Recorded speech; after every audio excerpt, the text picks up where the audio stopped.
Meu nome é Luiz Guilherme e hoje você vai conhecer a história completa do bruxo Geralt de Rivia. Antes de começar, eu tenho que avisar, é claro, que esse vídeo vai estar repleto de spoiler, tanto dos livros quanto das possíveis próximas temporadas da série.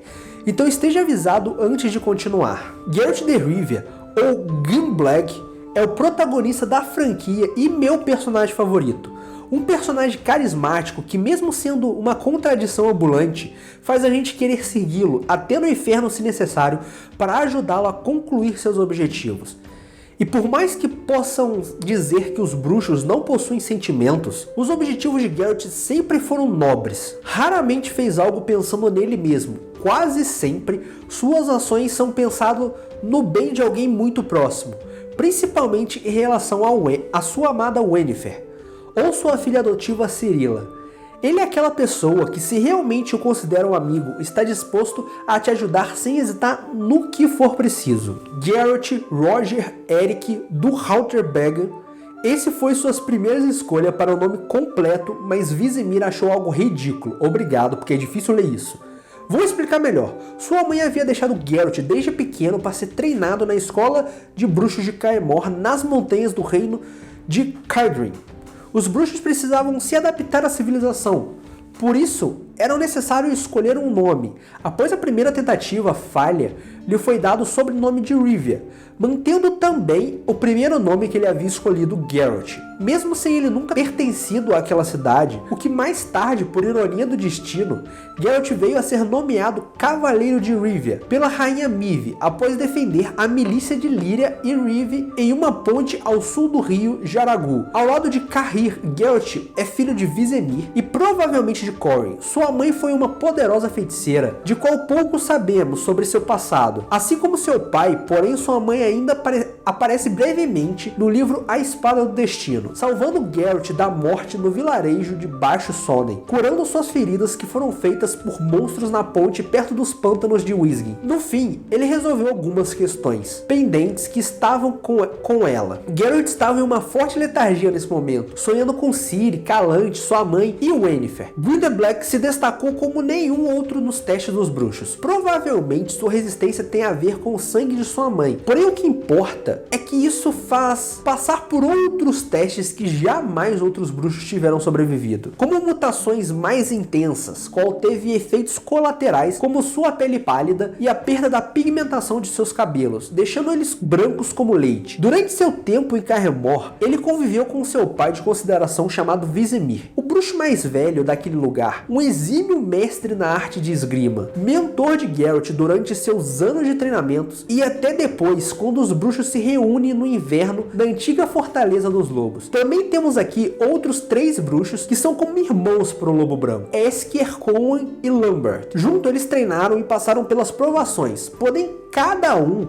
seguiu para o seu lado na hora de fazer o seu caminho como caçador de monstros. Geralt no livro 1, O Último Desejo. A profissão de Geralt é detalhada de forma espetacular logo no primeiro livro. Nele, Geralt passa por altos e baixos na mão de monstros irracionais e racionais, além, é claro, de humanos insensatos. Infelizmente, por mais que tente não se meter com assuntos humanos, Geralt acaba no meio de algumas sinucas de bicho, como no conto O Mal Menor, em que Geralt fica conhecido como o Carniceiro de Blackven, pois para defender uma vila de um pequeno massacre comandado por uma princesa vítima da maldição do Sol Negro, Geralt acaba fazendo uma chacina em alguns bandidos que estavam prestes a tomar uma cidade como refém, na tentativa de matar um feiticeiro trancafiado em sua torre. Infelizmente, nem todos entenderam o pensamento do bruxo e ele foi exilado daquela vila e ganhou um dos seus títulos mais famosos. Nesse primeiro livro também temos a referência que é usado muito ao decorrer da saga, ainda mais nos jogos, que é o amor em uma das maiores forças para quebrar as maldições. Temos isso logo de cara quando Geralt presencia uma maldição sendo quebrada por um humano chamado Nivelin, que estava amaldiçoado e que havia se apaixonado por uma lâmina. Também é nesse livro onde ocorre um famoso favor que Geralt presta ao rei Forest de Wisgen e que ele consegue quebrar a maldição que havia transformado o filho do rei em uma Striga. Geralt consegue passar a noite em seu sarcófago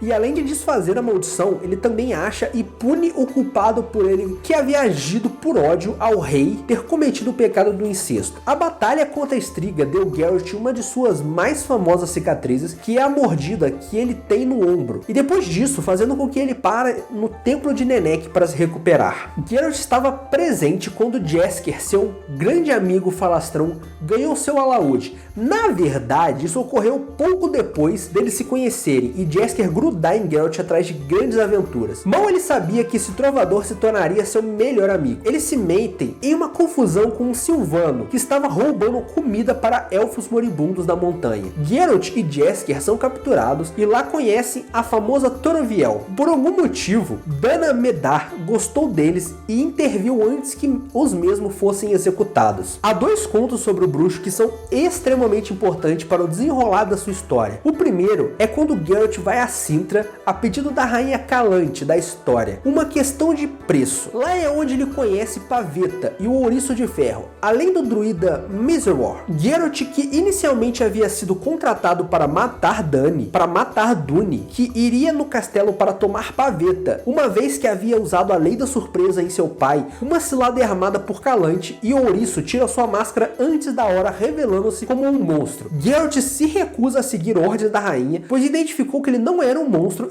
de verdade, e os bruxos não matam humanos e seres amaldiçoados que não representam perigo. Isso não impediu que a Calante ficasse furiosa e mandasse seus guardas expulsarem o Ouriço. Tudo dá errado e Pavetta se descontrola, mostrando que a menina possuía dons devastadores. Após os eventos com ela, descobre-se que Dani era o Ouriço só até meia-noite. Após isso, voltava à sua forma humana. Calante aceita os dois como noivos e a maldição de Dani é quebrada. Vítima de um verdadeiro amor, Geralt usa a lei da surpresa ao perceber que Pavetta está grávida e inconsequentemente fica ligado ao destino pela criança surpresa. Aqui, meus amigos, foi onde o destino do nosso bruxo foi selado. Aqui foi onde ele havia assinado o pacto que causaria todas as catástrofes a seguinte. Mas nosso querido Lobo Branco não poderia imaginar no que estava se metendo. O último conto do livro é sobre o grande amor de Geralt, pois graças ao nosso querido trovador que achou um recipiente com o Dijin e tentou liberá-lo, fazer seu desejo, mas nem tudo saiu como era planejado e o Dijin se voltou contra ele. Geralt, agindo no desespero do momento, expulsou o gênio graças a um exorcismo que havia aprendido. Porém, Jaskier havia sofrido muito na mão do Dijin e precisava urgentemente de ajuda arcana. Geralt vai até a cidade de Rinden. Lá é informado sobre Yennefer, uma feiticeira poderosa que poderia ajudar seu amigo por um preço. Geralt se apaixona desde o primeiro momento, porém, que nem ao menos sentiu remorsos quando ela o usou para punir algumas pessoas que havia ofendido Yennefer. Passa a perna em Geralt e tenta roubar o poder do Dijin, pois ela achava que o nobre trovador havia feito todos os desejos e a entidade estaria livre para ser drenada. Ela não poderia estar mais enganada, pois o Dijin não cedeu à sua força e logo ele começou a perder o controle sobre ele. Geralt se apressou em ajudá-la no local em que o Yen estava. Ele percebeu que o Dijin não estava ligado ao Jaskier e sim a ele, por isso ele sabia que ainda tinha o último desejo, e suponhamos que ele fez foi pedir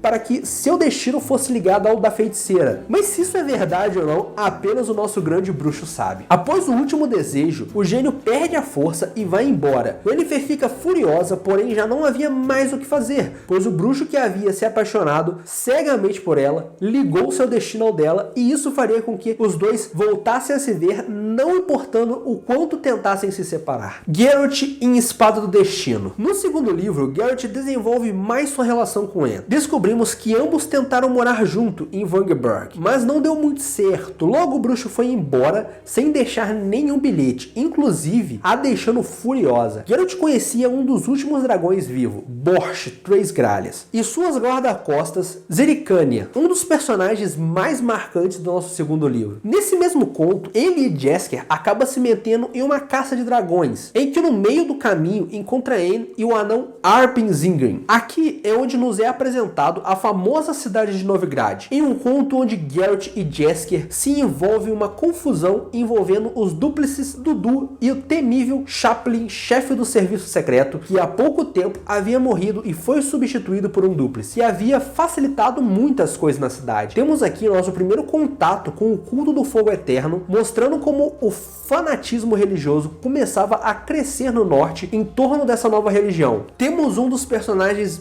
bem menos importante, além de ser um dos meus contos favoritos, que é Um Pequeno Sacrifício. Aqui mostra Geralt mais uma vez junto ao Jaskier em um momento bem ruim da vida de ambos. Um momento em que estão à beira de passar fome, porém sem perder o orgulho para rejeitar serviços.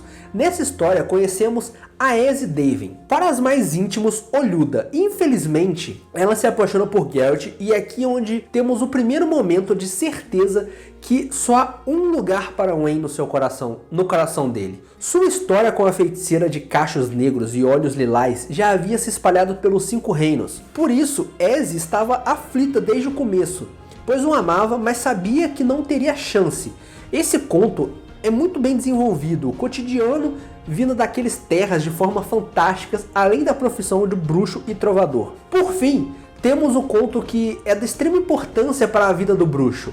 Quando ele decide passar por perto das florestas de Brooklyn e vê um jovem que havia sido morto pelas Dríades, decidindo a investigar. Geralt descobre que a princesa Cirila, filha de Calante, estava perdida na floresta. Geralt lembra-se da promessa que havia feito de buscá-la, mas nunca ter cumprido.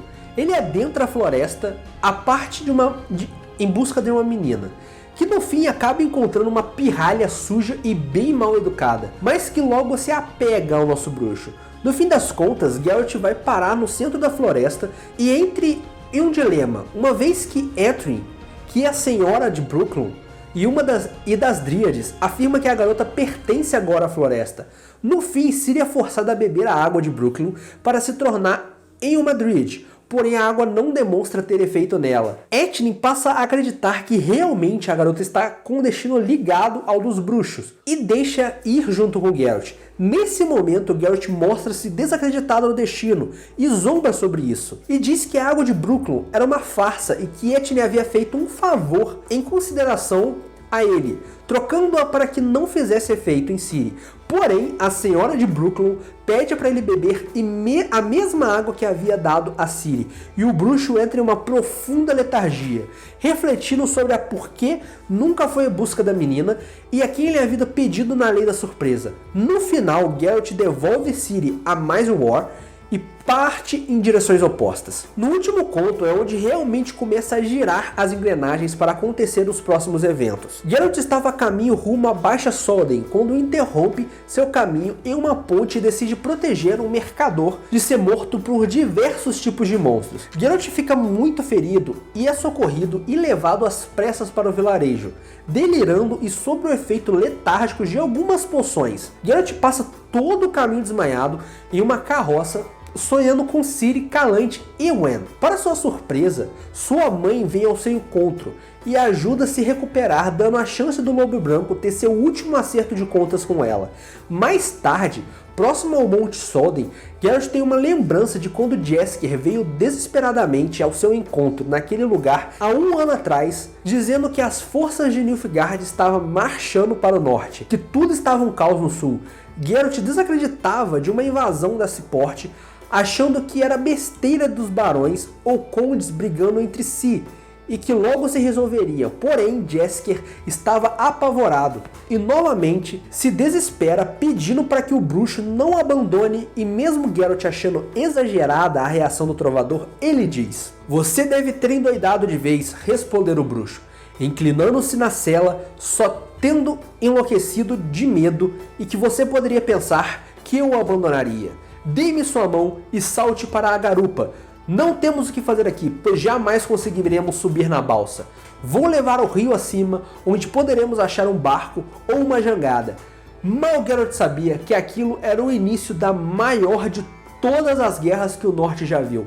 Isso pra mim é uma das maiores provas de como Geralt considera Jaskier como amigo. Geralt usa a lei da surpresa com o mercador que ele havia ajudado e Urga aceita, mesmo dizendo que não teria nada em casa que ele não soubesse. Geralt encontra Ciri a partir daí, o bruxo passou a acreditar no seu destino. Tá curtindo o vídeo? Então se inscreva para não perder nenhum conteúdo novo. Geralt em O Sangue dos Elfos. Geralt passa finalmente um tempo na fortaleza de Kaer Morhen. Após os eventos da Primeira Guerra no Norte, do massacre de Cintra e de todos os traumas vividos por Ciri, Geralt acha melhor passar um tempo afastado das coisas e começar a treinar a garota para se tornar uma bruxa. Durante essa estadia, Geralt passou a gostar cada vez mais de Ciri. Logo começou a considerar sua filha adotiva. Foi ele quem chamou Triss Merigold para ir à fortaleza verificar o que estava havendo com Ciri. Descobrimos que Triss havia enfeitiçado Geralt para dormir com ela algumas vezes. Mesmo ele sendo uma das melhores amigas de Wen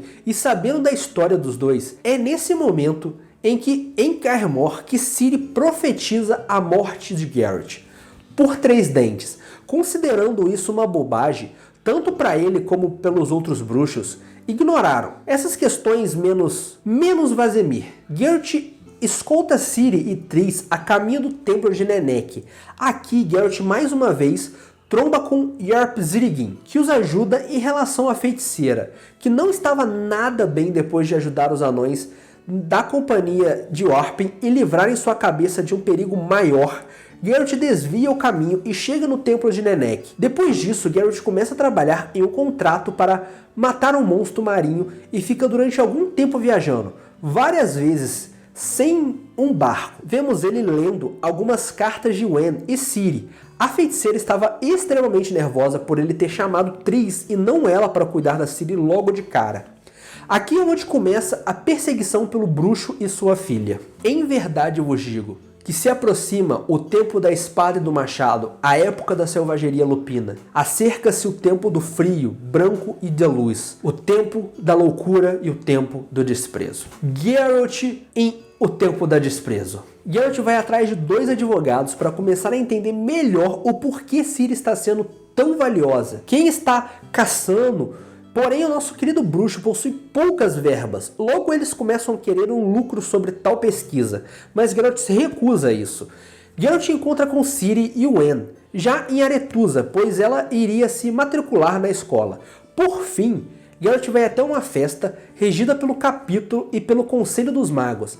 Lá ele descobre que Wen era alguém muito importante dentro da comunidade. Mas o que mais se destacou foi Vilgefortz, um poderoso mago considerado a pessoa com mais influência do conclave, quis ter uma conversa a sós com o bruxo. Isso intriga muitos convidados, inclusive o arqui-espião de Redania. Em sua conversa, Vilgefortz deixa entender que está planejado algo muito grande, mas não fala com exatidão o que realmente é, mas pede para que o bruxo una-se a ele no momento certo. Faz comparações dizendo que ele e o bruxo são parecidos e diz sobre o dom de Ciri. Deixa muito claro que um grande conflito acontecerá, que amanhã o capítulo e o conselho se unirá para algo grandioso. Geralt recusa a proposta e a conversa torna-se cada vez mais venenosa entre ele e o feiticeiro. No fim, houve um conflito que, por causa de Geralt, por suas necessidades fisiológicas, teve de sair de seu quarto, e isso mudou o rumo de toda a história.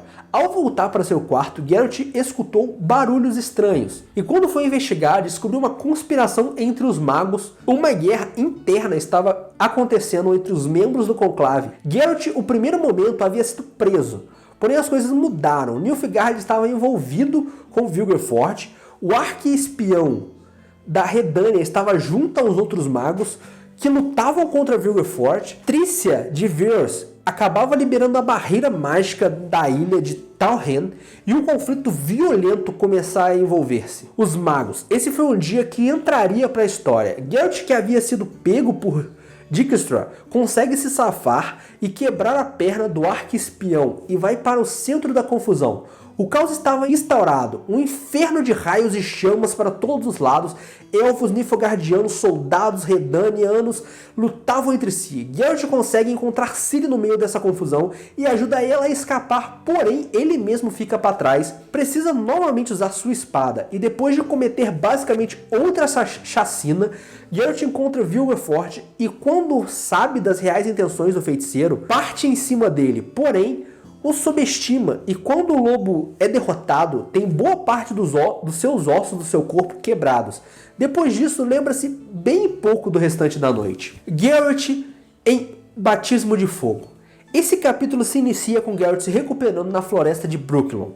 Nosso querido amigo Trovador Falastrão está com ele explicando que a Segunda Guerra do Norte estourou, que Vizimir está morto, que Ciri, Yen e Vilgefortz desapareceram nos incidentes de Tyned, o que Eärendil, Illyria e Rivia foram conquistados pelos negros.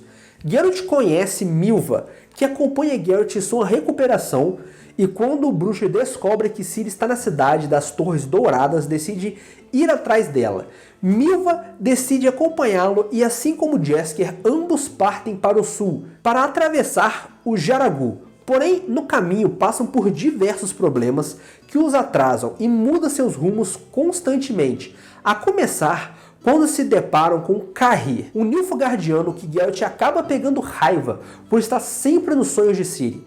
A primeiro momento, Geralt o proíbe de segui-los. Mais adiante, o nosso bruxo encontra finalmente o anão Zoltan e suas companhias. Geralt une-se a ele e acabam ficando muito próximos um dos outros, a ponto de Zoltan dar sua espada para Geralt. Aqui ele conhece nosso querido vampiro Regis, que inclusive o livra de uma enrascada em um acampamento militar de Teméria, em que Geralt é acusado de traição e condenado à forca logo após, até mesmo Cahir une-se ao grupo. Geralt começa a confiar aos poucos nos novos membros que começavam a segui-lo. Por algum motivo, nosso lobo branco sempre fazia com que os outros quisessem segui-lo.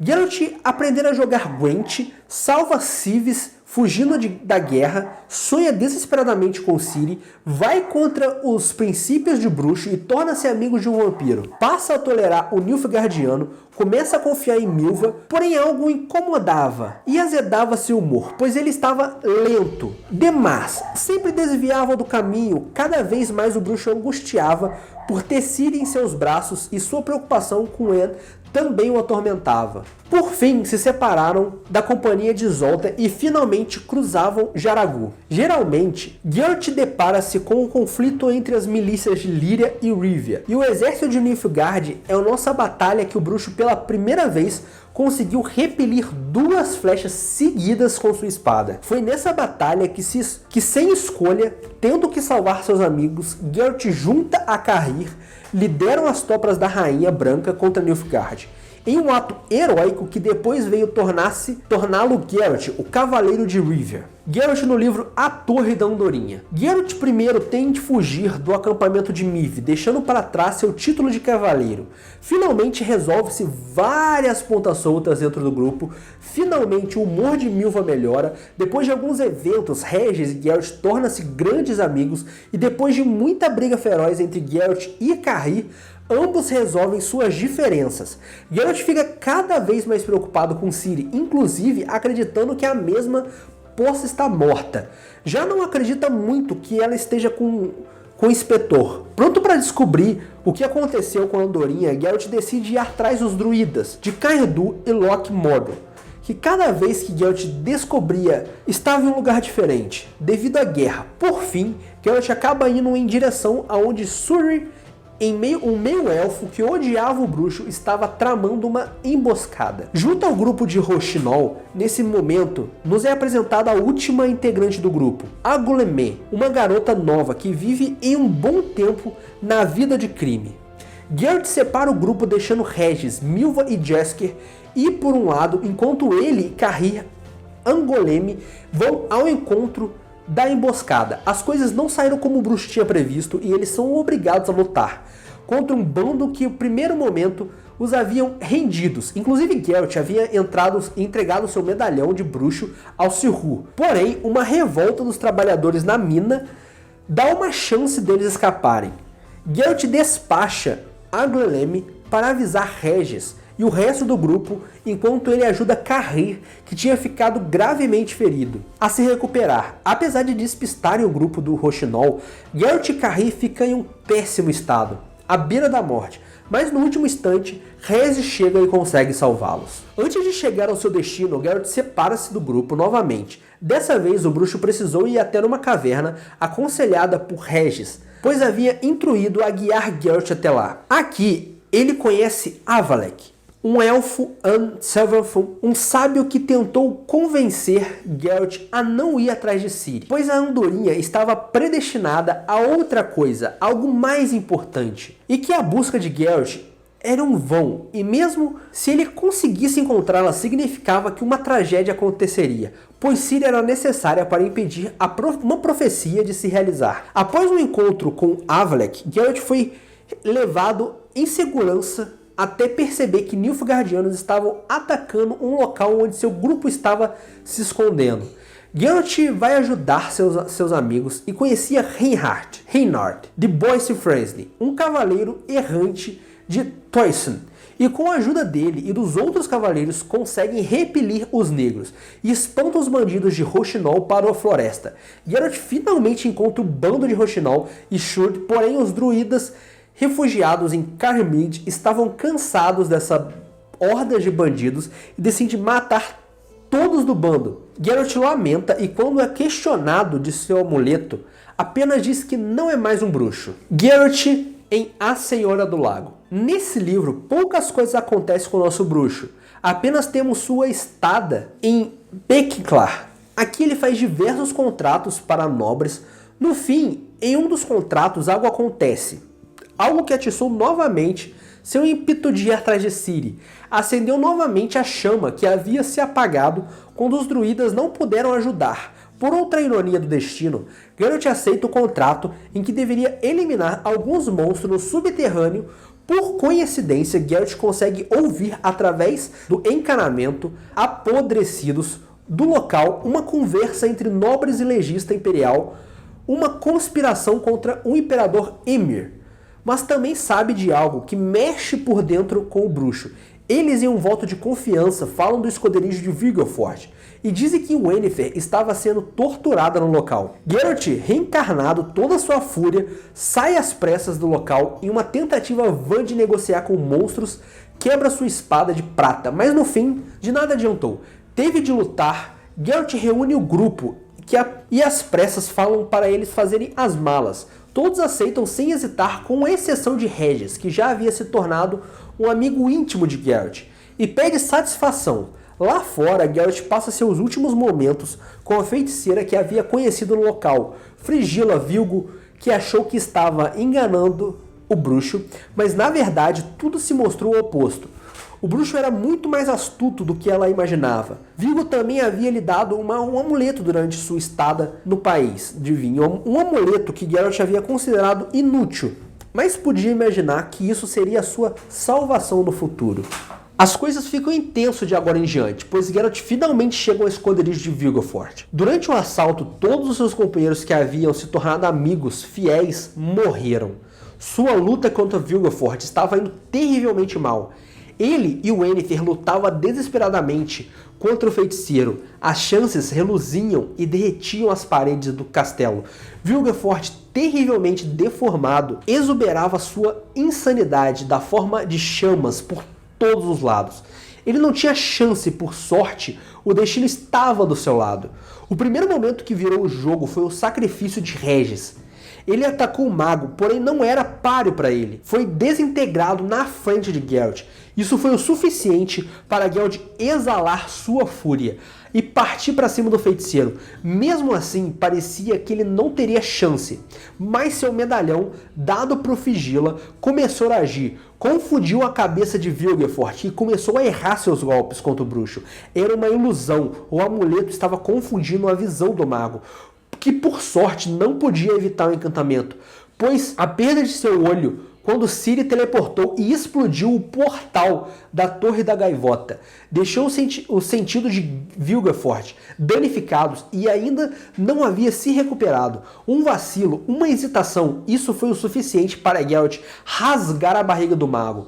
Após isso veio a calmaria e Geralt e Yenn finalmente estavam juntos. O ex-legista imperial estava à sua espera com seus homens, mas a tristeza misturada com a fúria foram suficiente para os três lutarem como nunca havia lutado. Foram descendo as escadas, matando mercenários por mercenários que cruzavam seu caminho, deixando os homens frios de medo a ponto de fugir. Tudo acabou quando a guarda real de Nilfgaard chegou junto do Imperador do Sol. Os homens da coruja se entregaram e mesmo também foi levado, por mais estranho que pareça, o Imperador desejou falar a sós com Geralt. Quando chegar na sala, Geralt imediatamente reconheceu quem era, reconheceu seu rosto, mesmo sem barba. Lembrou-se de que houve anos atrás, quando tudo começou, sua conversa foi cercada de veneno e sarcasmo. Porém, o Imperador demonstrava respeito ao Lobo Branco e, por mais que fosse matá-lo, deixou ter seu último momento com sua feiticeira. Geralt e Yenn pensou que seria seu último momento juntos na banheira. Fizeram amor e conversaram quando finalmente estavam prontos para aceitar seu fim. Ciri apareceu e disse que o Imperador a liberou. A partir daqui, os três ficaram conhecidos como os Cavaleiros Espectrais, percorrendo um caminho longo para Ciri pagar todos os seus débitos. Queimam vilas, visitam cemitérios, entre outras coisas, até que Geralt tem que lidar novamente com a separação. Ciri e Yenn precisam prestar contas à loja. Geralt e Yenn pensavam passar um tempo juntos e depois ela levava Ciri para uma última aventura em Bielclar, e que descobriram que nosso amigo trovador se meteu em outra enrascada. Ciri parte à estrada e o humor de Geralt fica extremamente sombrio. Junto com Jaskier, ele vai até Rivia, onde tinha marcado de se encontrar com Ciri e com Yenn daqui a 5 dias. Geralt vê que o clima na cidade está cada vez mais pesado. O ódio contra os não-humanos cresce absurdamente.